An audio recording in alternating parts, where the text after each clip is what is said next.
Dok, saya mau mati aja. Begitu kira-kira kata pasien saya waktu pasien saya mengalami stroke. Halo, saya dengan dokter medis spesialis penyakit dalam. Hari ini saya mau cerita, ada pasien saya, seorang ibu usia sekitar 60 tahun. Pasien ini datang ke poli saya dalam kondisi didorong di kursi roda karena mengalami stroke akibat penyakit gula dan darah tinggi yang tidak terkontrol. Pasien ini tidak kontrol selama 8 bulan. Kemudian saat kontrol, kondisi pasien sudah sangat menyedihkan karena pasiennya kontrol dengan kondisi lemah anggota gerak sebelah kanan, di mana menyebabkan pasien tidak bisa menulis, tidak bisa menggunakan tangan kanan untuk sekedar makan atau bahkan mandi. Jadi harus dengan bantuan orang. Kemudian pasiennya juga bicaranya menjadi pelo.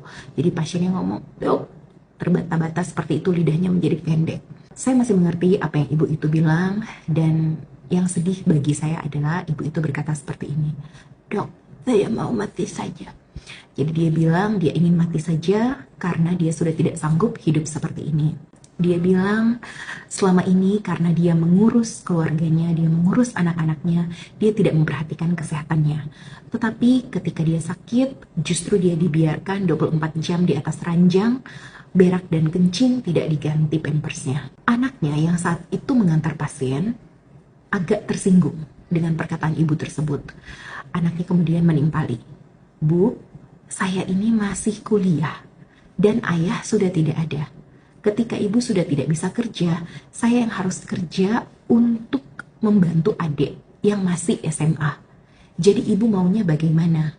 Kita bukan orang kaya yang bisa membayar ART, bisa membayar caregiver, atau bisa membayar perawat untuk melayani ibu di rumah 24 jam. Ibu mau saya berhenti aja sekolahnya? Atau bagaimana, Bu?" Saya mendengarkan kisah seperti itu, saya sedih sekali di poli saya. Dan sejak itu, saya selalu bertekad untuk mengedukasi pasien-pasien saya secara detail dan mendalam tentang penyakit diabetes, penyakit darah tinggi, dan komplikasinya jika kita dibiarkan. Karena ketika kita sakit, kita tidak hanya bicara tentang diri kita saja, tetapi secara otomatis kita akan menjadi beban untuk keluarga kita. Padahal saya percaya tidak pernah ada niatan seorang pun di dunia ini untuk menjadi beban bagi keluarganya. Adanya, orang tua juga pasti akan berusaha untuk selalu berjuang bagi anak-anaknya. Tetapi kadang dalam perjuangan mereka bagi anak-anak, mereka melupakan kesehatan mereka. Jadi Bapak dan Ibu, saya sangat berharap saya tidak pernah melihat lagi hal tersebut di poli saya, dan semoga Bapak dan Ibu bisa terus menjaga kesehatan mulai dari sekarang.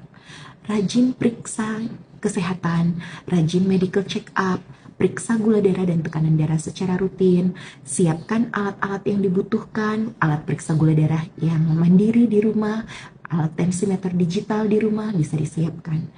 Dan gunakan fasilitas BPJS untuk bisa kontrol ke Vaskes 1, puskesmas klinik, atau ke rumah sakit terdekat jika memang dibutuhkan. Salam sehat adalah aset. Sampai jumpa.